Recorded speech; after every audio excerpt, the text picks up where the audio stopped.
All right, Rabbosai, good morning. Let us begin. Let's begin by thanking our sponsors for today's shir. Again, Chavra on Zoom, you still hear me all right? Okay, excellent, good. Not sure why I'm not. All right, so Ari, thank you so much. Thank you. To thank our TALMUD TORAH sponsors for the month of Tishrei, Avram and Shaindy Kelman, for dedicating all the shiurim and drushos this month in memory of their beloved parents. To thank Jack Bennett for dedicating all the shiurim and drushos this month in memory of Givati Brigade First Sergeant Nikolai Rappaport, and Dr. Linda Weinberg for dedicating the shiurim this month in memory of her husband, Dr. Paul Weinberg Peretz Moshe ben Avraham David. To thank our week of learning sponsors, Ira Miriam Grossman, in commemoration of the yahrzeit. I don't think, maybe just play with the volume. Thank you. In commemoration of the yahrzeit of Ira's father, Melvin Grossman, we hope that in the merit of our TALMUD TORAH, the neshamas will have an aliyah and the families a nechama. And I will say with that, let us begin. So we have the incredible zechus today to Emir Hashem begin the third parak of Maseches Beitzah, and Emir Hashem today's daf is Chof Dalid 24. We are going to pick up Emir Hashem at the Mishnah on 23b. The Mishnah says as follows.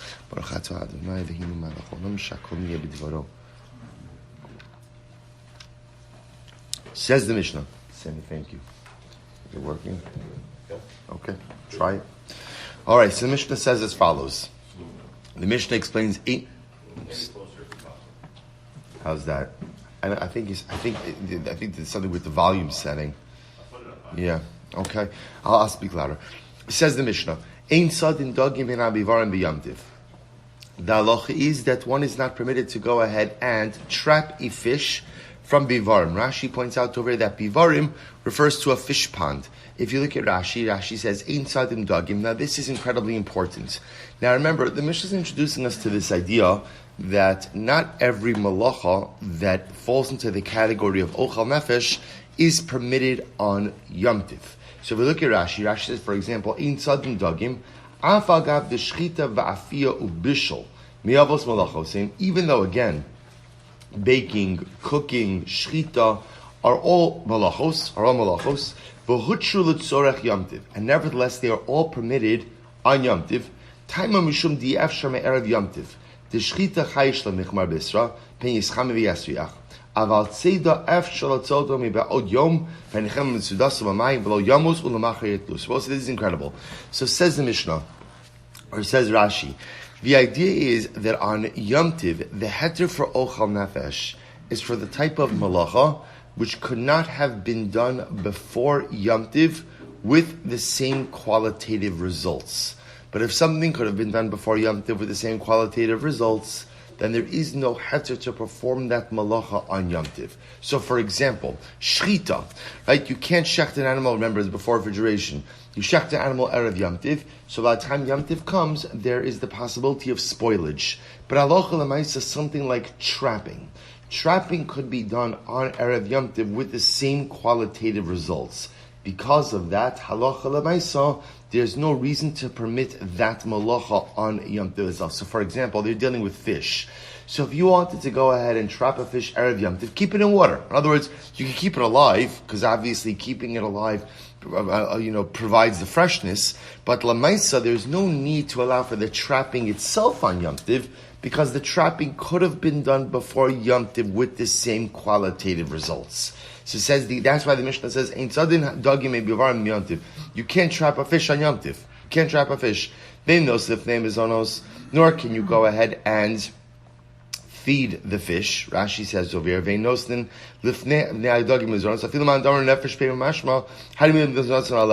so this is very interesting. You can't feed fish on Yom Tiv because halacha l'maisa, the fish could go ahead and care for themselves. Even according to the heter that says that you're allowed to engage in ochal nefesh for behemoths, that's only when the obligation for mazonos is upon you. But if the animals are capable of sustaining themselves, then you're not permitted to feed them on Yom Tiv. So the Rashi assumes over here that the fish, this is not talking about fish in your fish tank, right? This is talking about fish out in the water. Lamaisa could scavenge for themselves. Aval, sodin chayu va'of min avivarim. But what can you do?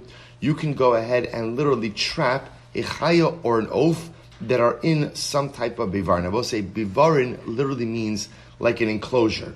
Now, what this is referring to over here is if you have an animal that essentially is already halachically considered to be trapped on Yom Tiv. Again, we'll define the parameters of that. But if the animal is already trapped as of Yom Tiv, even though, again, it still has some level of mobility, you are permitted to go ahead and specifically or physically trap it on Yom Tiv itself. V'nosef name is onos. You can go ahead and feed them as well. Now, if you look at Rashi says over here, Aval tzadin chayiv ha'of, hamichunosim me'esmol. So we're going to see, for example, you could have an animal that is trapped in an enclosure, but the animal, again, still has mobility. That type of animal, you're permitted to go ahead and capture on Yom Tov itself, because since the animal is in an enclosure, halacha l'maaseh, it is halachically considered to be trapped already. Again, the parameters of that we'll have to see in the Gemara. Rabbi Shimon Omer, lo kol habivarin shavin. Rabbi Shimon says not all enclosures are the same. Ze'aklal, this is the rule, top of Chaf Daled, kol ha'mechusar tzeda aser, v'she'ena mechusar tzeda mutar. Literally, Rabbi Shimon says, like, here's the rule. Any animal that is already trapped can be further trapped on Yom Tiv. Any animal that's not trapped cannot be trapped on Yom Tiv. Again, we'll see exactly what that means. But the point over here that I want to drive home, which is an incredible chiddush of our Mishnah, is up until now we've been operating with the idea that Ochel Nefesh allows for the performance of Malacha on Yom Tiv. What our Mishnah introduces us to is the concept that if a Malacha could have been done before Yom Tiv with the same qualitative results, there is no heter to perform that malacha on Yom Tiv. So the paradigmatic example of that is going to be trapping fish. You could have trapped the fish on Erev Yom Tiv, kept it in the water, kept it alive, because obviously freshness is an element over here. But since you could have gone ahead and trapped it on Erev Yom Tiv, therefore halacha l'maisa, no heter to trap on Yom Tiv. Good. Says the Gemara, Urmini will ask a question. Bivarin shel chaya v'shel ofos inside the Yom Tiv. If you have an enclosure, bivarin is like a pen, right? But an enclosure for a chaya and for an oaf, ein tzadin mehen b'Yom Tiv. You are not permitted to further trap an animal, even though it's in that enclosure on Yom Tiv. Ve'inos lifnei mezonos. Furthermore, you can't go ahead and feed them. To which the Gemara says, Kasha chaya chaya, kasha ofos ofos. I will say, that Beitzah directly contradicts our Mishnah. Because what did our Mishnah say? Our Mishnah said you are permitted to trap a chaya and an oaf that is in an enclosure. Right? Our Mishnah said explicitly you're allowed to. Yet the Beitzah said, you're not allowed to. So what's going on over here? So bishlam chaya achaya lo kashya. So we'll say it's not a contradiction regarding chaya. Now remember again, just to define our terms, chaya and oaf are a bit more unique than behema. Behema is a domestic animal, right? Chaya is a non-domestic animal. Oaf, obviously fowl or birds.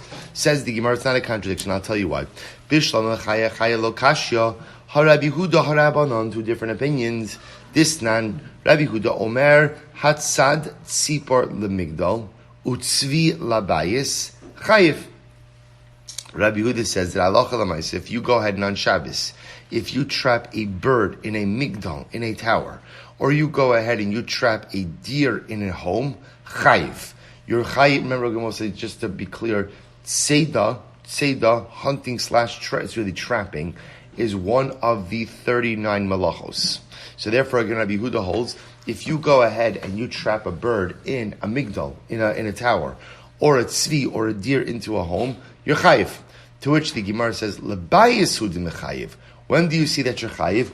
Only if you go ahead and you trap a deer in a home. Now we'll say, what's the difference between trapping a deer in a home versus bivarin? What's the difference? What do you think? So the difference is accessibility, right? The home is a much more constricted area versus the bivarin, which is a much larger area. So you see, Rabbi Huda is of the opinion that one is only in violation of the malacha of tzeda, not if simply one chases an animal into a confined area, but a significantly confined area.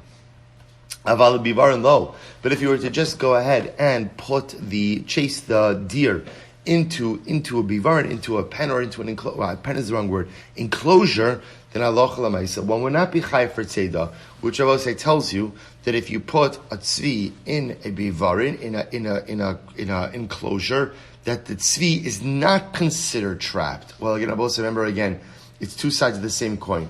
If you're not chayiv on Shabbos, it also means that what? You can't really do it on Yom Tov, right? Because remember again, trapping is only permitted on Yom Tov when? Well, so actually that's a misleading statement. Trapping is not permitted on Yom Tov. But when are you permitted to go in and capture the animal? When the animal is already considered to have been trapped / caught prior to Yom Tov. The say, Tzipor lemigdal, utzvi legina ulachatzer ulebivarin. Chachamim say no, that while it's true that a bird is considered to be trapped once you go ahead and you chase it into the migdal, ultimately again the deer, the tzvi, is once it gets into the garden or into the chatzer or into the bivarin. Ella ofos kasha. But how do you reconcile the contradiction regarding birds? V'chitema hanami lo kasha. Ha bebivar makura, ha bebivar shena makura. They would say it's not a contradiction. One is talking about a roofed enclosure, that's where the birds are trapped, and one is talking about an unroofed enclosure, that's where the birds aren't trapped. To which the Gemara says, Avaha bayis de ke bibar makura dummy, but yet a home is like a roofed enclosure. Ubein Rabbi Huda bein Rabbanon sipar lemigdal in lebayis lo. And yet we see both, according to both opinions, a bird is only considered to be trapped when it's in a migdal, but not when it's in a bayis, even though the bayis has a roof. Amar Barafuna hacha b'tzipar durar askinan. We'll say, what kind of bird are we dealing with over here? A tzipar durar. What's that tzipar durar? She'ena mekabelas morus. We'll say it's the type of bird, ultimately, again, that does not accept mastery. Not accept mastery. Look at Rashi. It's almost right across in Rashi. B'tzipar durar. Shebara bebayis kibisada. This type of bird is able to live in the house as it is to live out in the field. Sheyodaas lihishamet bizavios habayis. It knows how to hide itself in the corners of the home. Excuse me. Ulekach nikres durar al shem dira shedara bichol makom.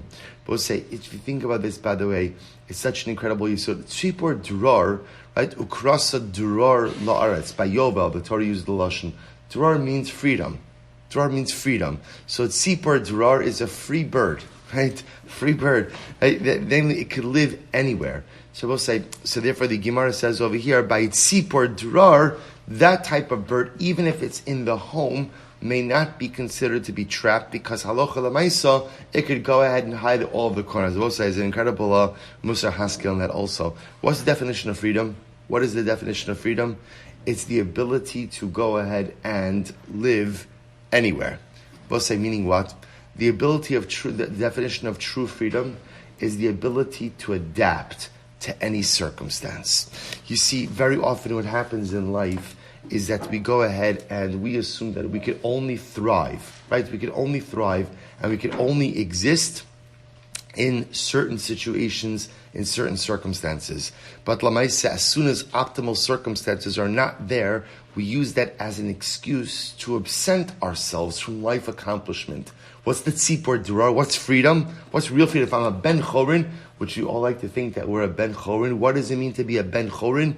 Be a ben chorin means you can live anywhere, right? Which means you could thrive and you could find a way to maximize your ability under any and all circumstances.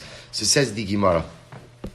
So the Gemara goes right there. So it becomes good. The Tana Devei Rabbi Shmuel, Lama Nikra Shma Tzipor Durar. Why is it called? Good, we did that. So the Gemara says, Hashtada Asis Lahalchi. Now that we've explained this, Chaya Achaya Nami Lo Kasha.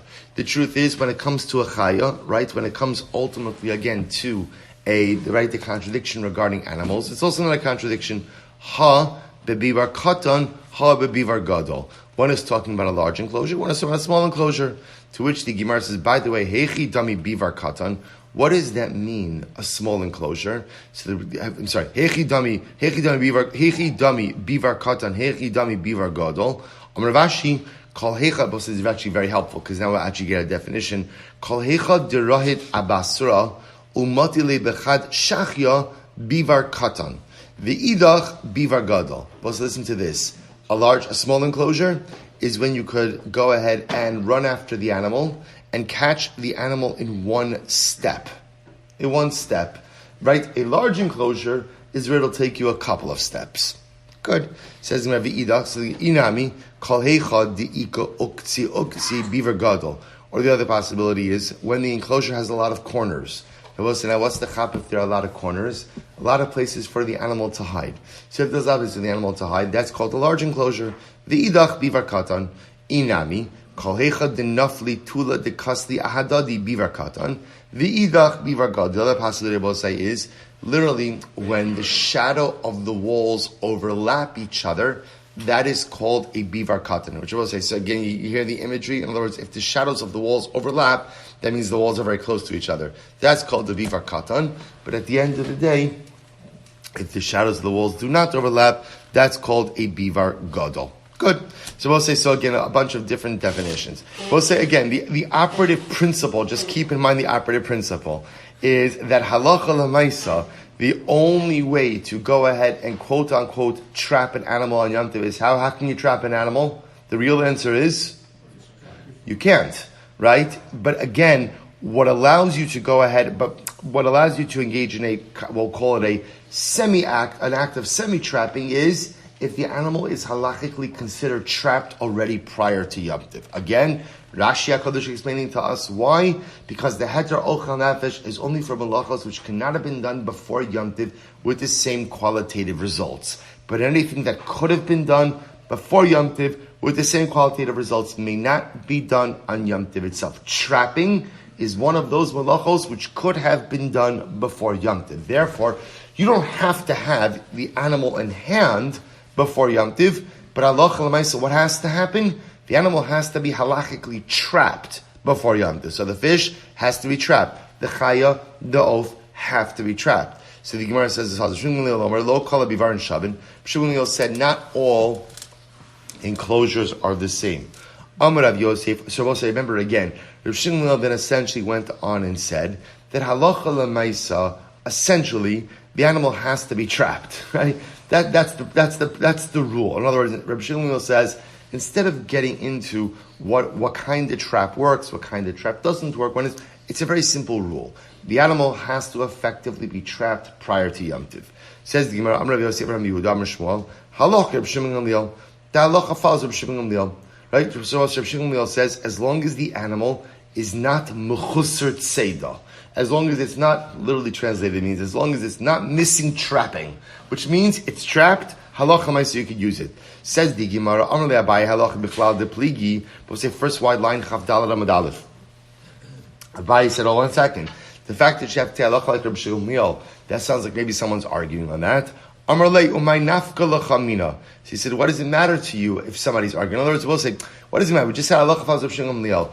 Leave it alone. To which the Gemara says, Amarle, Gemara Zamar Zamortetehe, is Gemara simply a song? Is Gemara simply a song? And we'll say, now what does that mean? So remember again, what you have over here is you have Rav Yosef saying in the name of Rav Yehuda, you have Rav Yosef saying in the name of Rav Yehuda, that halacha l'maisa, that the halacha follows Rav Shimon Gamliel. Abaye says back, if you need to make a declarative statement that the halacha follows someone, that indicates to us what? What? That someone else is arguing. To which Rav Yosef essentially says, what does it matter? In other words, who cares who someone's arguing, someone's not arguing?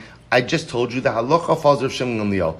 To which Abayi responded, do you think Gemara is just the song, that it doesn't matter who the other opinion is? So we'll say what Abayi was saying was like this, and this is really an incredible yesod.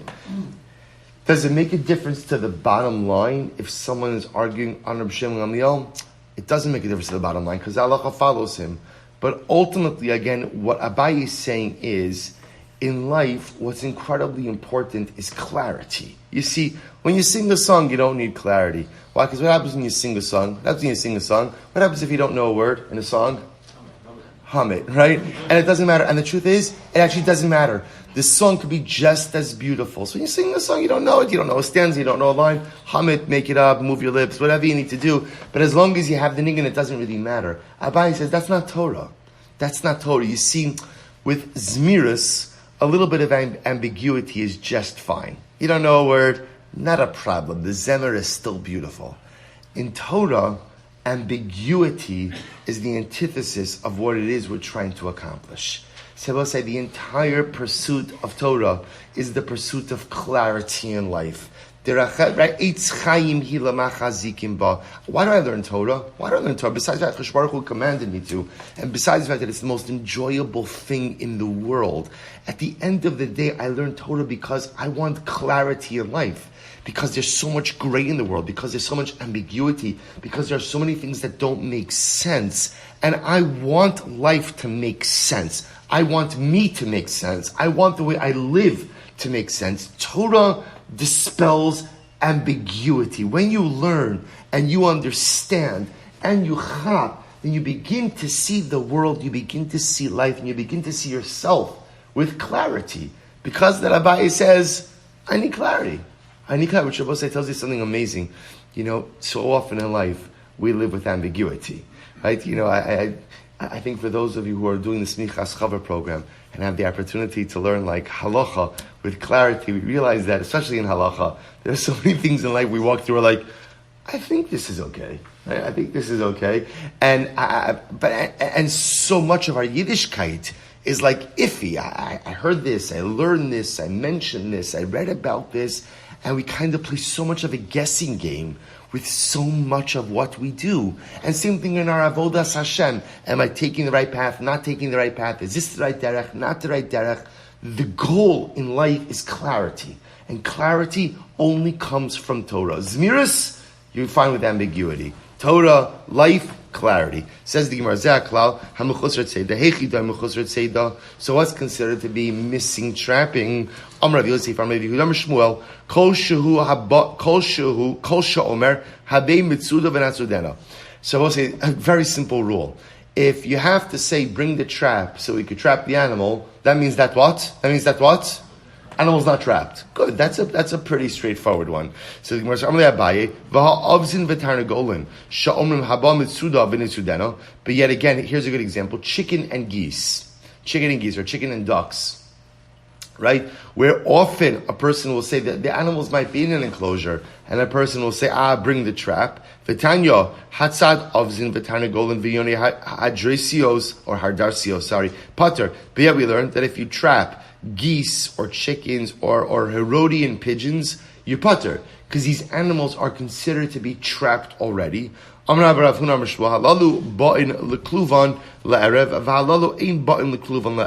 supposed to be very interesting. It depends. Does an animal automatically come back to its coop at night? An animal which automatically comes back to its coop at night is considered to be trapped. An animal that doesn't automatically come back to its coop at night is mechusar tzeidah. Both say, by the way, you hear the incredible musar in that? What's the definition of being trapped? What's the definition of being trapped? Always coming back to your coop. Sometimes in life we always revert back to the same exact habits. We fall into patterns of behavior which we cannot break. We constantly come back to the coop. So during the day, I'm out and about, I'm doing my thing. It looks like I have control over my life. But then at the end of the day, I always come back to the coop. I always come back to the same place. I always come back to the same behaviors. And the Gemara says, if you do that, you're trapped. That's not so, right? Such an animal, such a creature that always comes back to the same coop and is unable to break the habits of life. It's the paradigmatic example of being trapped. Such an incredible yesod. Says the Gemara, V'hariyoni shovach, v'yoni aliyah, d'ban l'kluvan la'erev. But yet, again, doves that live in a dovecote, and ultimately, Yoni Aliyah literally are doves which live in the attic doves. Ultimately, which come back to their coop. V'tanya hatzad Yoni Shava Yoni Aliyah utzi parim shekanu b'tefichin v'biros chayiv. But yet we learned that Allah Chalamaysi, if you go ahead and trap any of these birds, ultimately again you're going to be chayiv.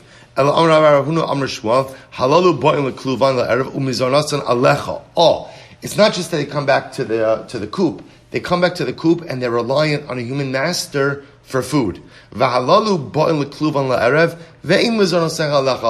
coming back to the coop, but not being dependent on the human master for food, ultimately again is not considered to be trapped. But an incredible yisod also. Rav Mari Amar Hani Avidi l'Rabuye v'Hani Lo Avidi l'Rabuye. So ultimately again, Rav Mari says, what does it mean, Hani Avud l'Rabuye? If you look at the first white line of Rashi, Hani Avidi l'Rabuye, Yoni Shovach Asuyin l'Hishamit v'Livrach M'nei Adam. We'll say, interestingly enough, apparently it's not even just going ahead and coming back to the coop or being dependent ultimately again on the human master for food, but when they're in the coop, do they still try to flee from the master? So these types of birds try to flee even when they're inside the enclosure. Others, the Gemara says, V'hani lo avidi l'Rabuye, to which the Gemara says, Kulhu nami avidi l'Rabuye l'kluvan kamrinon. I'm sorry. V'hani lo avidi l'Rabuye. Kulhu nami avidi l'Rabuye l'kluvan kamrinon ta'avidi l'Rabuye. So both say, interesting enough, but don't all birds go ahead and try to fly away when somebody tries to capture them? To which the Gemara says, you're right, it depends. Once they're already in the coop, do they still try to fly? So again, the Gemara makes a chilik between birds that are in the coop and try to fly, and birds that are in the coop and no longer try to fly. I will say, it's interesting, by the way, just b'derech hashkafa, that first the Gemara says a trapped bird is one that always goes out and comes back to the coop. Okay? And then the Gemara adds in the caveat, it comes back to the coop, and it's dependent ultimately again on its master for food. Which I will say again, going back with our derech hashkafa with this, that going back to the coop ultimately represents constantly reverting back to the same habits in life. That's called trapped. What does it mean being dependent on the master for food? That sometimes in life we're dependent on the approval of others, which is an incredible yisod. So often in life, whether we realize it or not, we need other people to approve of who we are, of what we are, and what we do. And that's also being trapped, right? When your life success is dependent on some type of human approval. And sometimes, everybody wants to know that they're appreciated and that they're recognized and that someone is in their corner and cheering for them. But we have to be so careful to who we need approval from and what we need approval for. If the mazonos has to come from the master, that's also called being trapped in life. All right, so that brings an end to that Mishnah. Now again, we're not finished with the sugi yet, but Lamaisa, the principles of Shimon Gamliel's principle. That's why the Gemara says, the halacha follows of Shimon Gamliel, which essentially says the animal needs to be trapped before Yom Tov. As you begin to see from this discussion, the definition of being trapped ultimately will depend animal to animal. Good. Says the Mishnah, Mitzulos chayva ofedagim shasam erev yamtiv lo yitom mehem biyamtiv. Well, it's a very interesting case. So now, imagine the following scenario. You're going ahead and you have traps. You have traps that are put out erev yamtiv. So Mitzulos chaya va'ofedagim. So you have traps for chaya ofedagim shasam erev yamtiv. You laid the traps ready erev yamtiv. Lo yitom mehem biyamtiv. So now let's say you put out the traps Erev Yom Tov morning, you're coming home from shul, you check the traps, and what do you find in the trap? Baruch Hashem, an animal. What's the halacha? You can't use that animal on Yom Tov. Now why can't you use the animal on Yom Tov? Why not? Because there's a possibility it was trapped on Yom Tov. Again, the only way for you to use the animal in that trap is if you know for sure it was trapped on Erev Yom Tov. But if you don't know it was trapped on Erev Yom Tov, then Allah Chalamaisi, you can't use it on Yom Tov. One time, a particular Gentile brought fish to Rabbi Gamliel on Yom Tov. Va'amar mutarin hein. Rabbi Gamliel says, technically speaking, the fish is mutar. However, Ela she'ein ritzon the kalamera. I don't want to accept the fish from this guy. Rashi says, why doesn't he want to accept the fish from this guy? Sha'ani son'o. I hate him. Right? So when he says, I'm not taking the fish, but nothing to do with halacha. It just has to do with, I don't like the guy, so I don't want to take a gift from him. Okay, we'll see there. We'll see exactly what's going on over there. Says the Gemara, Ma'isa listar. So the Gemara says, I don't understand. The story sounds like it's contradicting the halacha. Right? What was the halacha? If you find an animal in your trap on Yom Tov, what's the halacha? You can't use it. Why not? Safek that it was trapped yesterday. And there was a story of a guy who brought Rabbi Gamliel a fish on Yom Tov. Rabbi Gamliel says it's mutter, but I hate you, so I'm not taking it. What's the pshat? So the Gemara says, Valchi katani, Safek muchan aser. We'll say, listen to this. If you have a suffix if the animal was mucha means prepared, meaning if the animal was already trapped on Erev Yom Tiv. So I don't know. Was the animal trapped on Yom Tiv, trapped on Erev Yom Tiv? A suffix ultimately is aser. Look at Rashi just a moment. Safek muchan, kilomar v'zusha amarna lo yita mehen safek, dahainu safek muchan, v'safek muktza v'aser. V'aser lav divrei hakoli, ela plukta Rabbi Gamliel Yehoshua. We'll say we're going to see, essentially, by the way, what you have over here is a safek muktzah, which is very interesting. They're being machmer the safek muktzah, because muktzah is what? Muktzah is d'Rabbanan. So this is a situation of being machmer with a suffix muktzah, which again we'll talk about. But the idea the Gemara is saying is, if you have an animal that was trapped, and you don't know, was it trapped Erev Yom Tiv, was it trapped on Yom Tiv, it's a suffix, halacha l'maisa, you have to go ahead and you have to assume that the suffix is aser. To which the Gemara says, Rabbi Gamliel matir. Rabbi Gamliel says, suffix muchan is going to be mutter. So the Gemara tells a story then to support Rabbi Gamliel's position. There was once a story of a guy who brought fish to Rabbi Gamliel. And Rabbi Gamliel said, really? The fish is mutter. Now I will say, what was the case of the fish? Safek muchan. Was the fish caught already Erev Yom Tiv or on Yom Tiv itself? That was a suffix. Rabbi Gamliel holds, Safek muchan is mutter. Ella she'ein return the Kabbalah menu. Rabbi Shmuel, Ein halacha Rabbi Gamliel. So Rabbi Yehuda is saying the halacha does not follow Rabbi Gamliel. Namely, the halacha follows the Tanakama that suffix muchan. If you're not sure, was the fish caught before Yom Tiv or not, the suffix will be aser. V'ika damasni la'aha. Others explain, or others go ahead and put the machlokes here. The sanya suffix muchan. Rabbi Gamliel mater Rabbi Shua oser.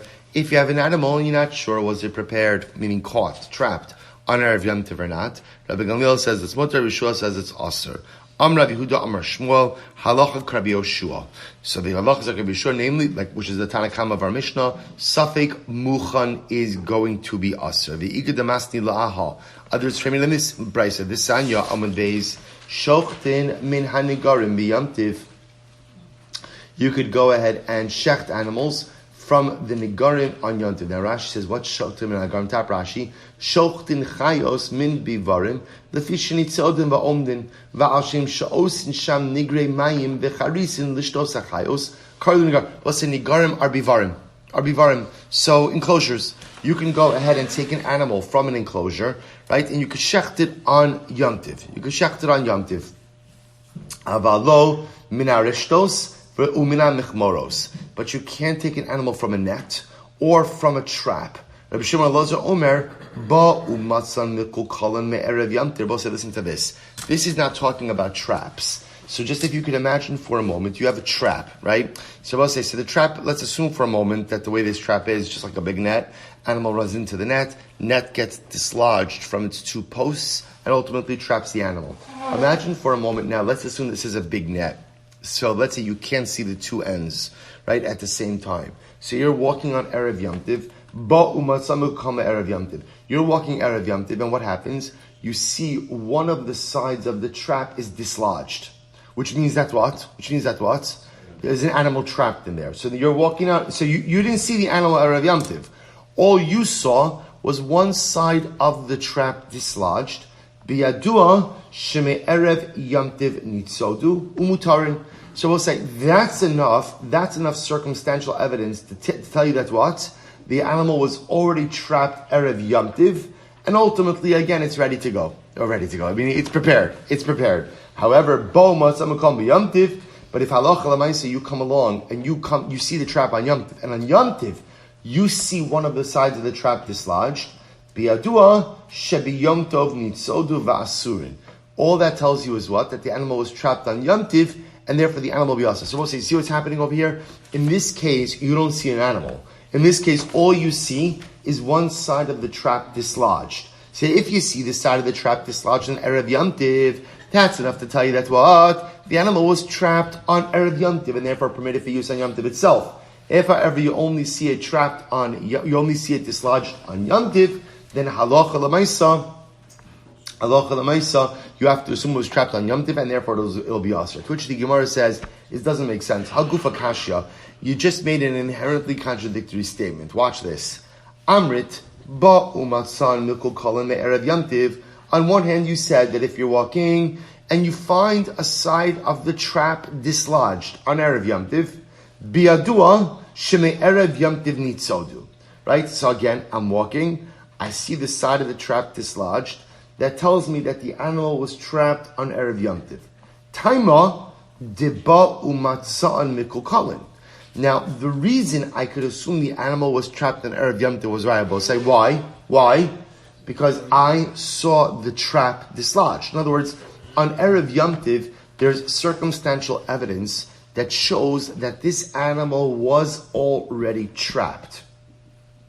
So the Gemara says, Hasfeika, Prabhu said, let's say you come along and you don't know when the trap was dislodged. Was it dislodged on Erev Yamtiv, on Yamtiv? Ultimately, again, Safek will be Aser. Okay, so what we infer from case number 1 is Safek Aser. Yet, Ema Seifa, look at the Seifa, Ba'umatsan Mikol Kolen Bi Yamtiv. Yet we learn that if you come and you find the trap dislodged on Yamtiv, Biadua Shebi Yamtav Nitzodu. If you find the trap dislodged on Yamtiv, what does that tell you? When was it trapped? When was it trapped? On Yamtiv itself. Now both say, now Taima, Diba Umatsan Mikol Kolen. The reason why you assume the animal was trapped on Yom Tov is why? Because you found the trap dislodged on Yom Tov. But what can you infer from that? Hasveika, right? If you're not sure when the trap was dislodged, then what? Me'erev Yom Tov nitzadu umutarin. Then Allah Chalamais, you could assume that it was trapped on Erev Yom Tov and it should be mutar. So we'll say, you see what's just happening over here? We just have two contradictory inferences from the Reisha and the Seifa. To which the Gemara says, this is what it means to say. If you're walking on Erev Yom Tov and you find the trap dislodged,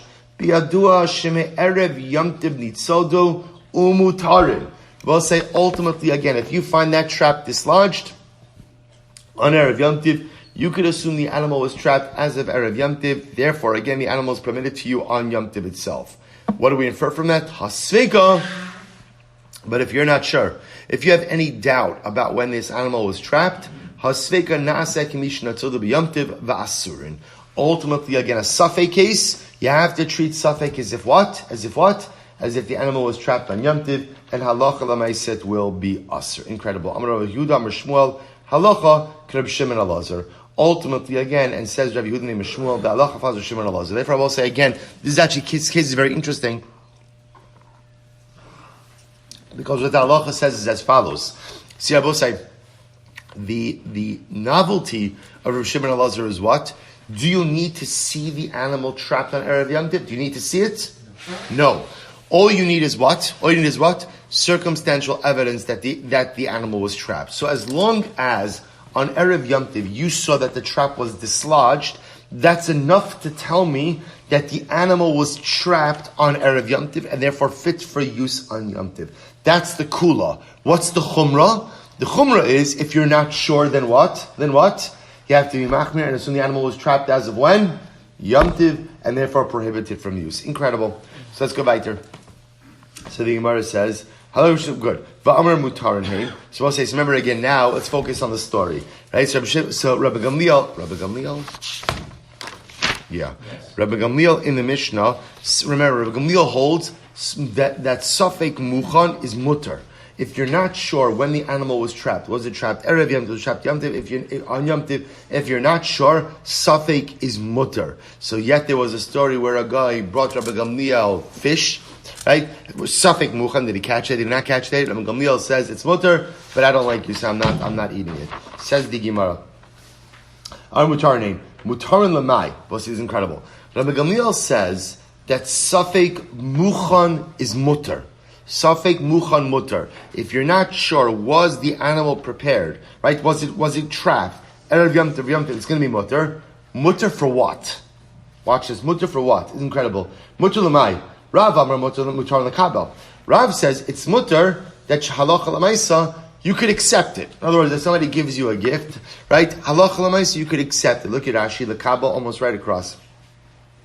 Rashi says over here. Rashi says l'kabel. Betiltul to kuli haylo achmir besafik mucham the listru betiltul aval ba'achila loshon Rabbi Gamliel. So we'll say Rav says that halacha l'maisa you could accept it. You could accept the gift. You can't eat it. In other words, which is another way of saying it's not muktzah. It's not muktzah, right? So in other words, you can go ahead and you can move it, but halacha l'maisi, you can't eat it. But Levi says, no, mutarin ba'achila. Levi says, I just want to point out, it's almost very interesting. Remember, Rabbi Gamliel says, Safek muchan mutter. The Gemara just said, Allah Hazar Shimon al-Azhar, who says, Safek muchan aser. So just keep that machlokas in mind. So according to Rabbi Gamliel, it says, Safek muchan mutter for what? Rav says, mutter betiltel, you can carry it, it's not muktzah, but you can't eat it. And Levi says, you're even allowed to eat it. Rashi says, ka'amar Rabbi Gamliel, the lab disfili Rav Levi Kasi ela milse who the mefarsh. Fine. So Levi said mutter ba'achila. Both said, get ready for this. This is incredible, absolutely incredible. Amar Rav said, Rav said, listen to this Gemara. Li olam al yimane adam atzmo mi beis hamedrash afilu sha'achos. A person should never prevent himself from being in the Beis Medrash even for 1 hour, which was, let's translate that contemporarily, right? Halacha l'maisa, don't miss shir. Don't miss shir. Why not? Listen to this. Da'ana v'levi havina kamei derebi. Because this is Rav talking. Me and Levi, right? Me and Levi, we're in shir with Rebbe. We're in shir with Rebbe. Ki amar lahashmaisa, ba'arta amar. Right? So one time he was giving a shir, Rebbe was giving a shir about this topic, about Rabbi Gamliel's position by Safek Muchan, and what happened? Ba'arta amar mutarin ba'achila. In the evening during shir, so Rebbe said that according to Rabbi Gamliel, when we say that Safek Muchan is mutar, it means mutar ba'achila.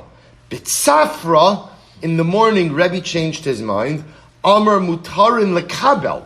And Rebbe said, no, Safek Muchan, according to Rabbi Gamliel, means you're allowed to accept it. It's mutar betiltul, you can carry it, but it doesn't mean you could eat it. Both say, get ready for this. Ana, dahavi be midrash hajibi. So Rav says, I was in the Beis Medrash. So I heard Rebbe change his mind, and as a result, I went ahead and changed my position as well. Levi, the lo havi be midrasha, lo hadrbe. Levi missed shir that morning. So because he missed shir that morning, ultimately, again, the last thing he heard was the shir that Rebbe went ahead and gave that night. And therefore, again, he did not retract his opinion. He kept his original opinion, ultimately, again, about achila. We'll say, isn't this incredible? Li'olam al yimana adam atzmoi beis hamedrash afilu sha'achas. We'll say this, and obviously, there are some people who could be makayim this in the purest sense of always being in the Beis Medrash, but for the rest of us, what it means is like this. If you make a commitment to something, you make a commitment to your learning, you make a commitment to a shir, whatever it might be. This is not a plug for this shir. Whatever you make a commitment to, honor your commitments. There's always an excuse for not showing up, or there's always an excuse for being late, or there's always an excuse. If you make a commitment, honor the commitment. Li'olam al yimana atzma mi beis hamedrash afilu sha'achas. Whatever your sha'achas is, right? Whatever your hour is, whatever your commitment is, honor it. And don't make excuses. Because at the end of the day, well, the truth is in general, life success is all about honoring your commitments. It's about honoring your commitments to HaKadosh Baruch Hu, about honoring your commitments to yourself. If you make a commitment in your learning, you make a commitment to the Beis Medrash, ultimately show up. Says the Gemara Meisvei. Let's just call it, we'll stop over here. We'll pick up in Yahrzeit Hashem with the rest of this story tomorrow. To be also an incredible, beautiful daf tomorrow as well. Shkoyach.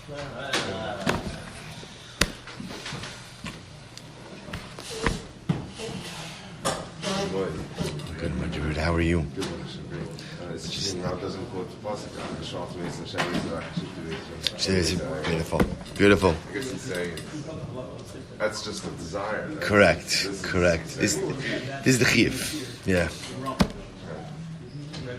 Have a great day. Good Shabbos.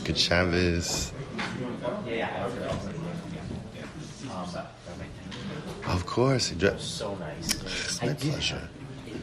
It's my that was my Yom Tov one, my weekday one, which I have here. Which one ripped? So basically, what happened was I was on my Yom Tov one, my weekday one. Got This it. is my weekday one, by the way. Is this? So now, What are you doing? That's why I was down to one. These chairs. You don't walk around.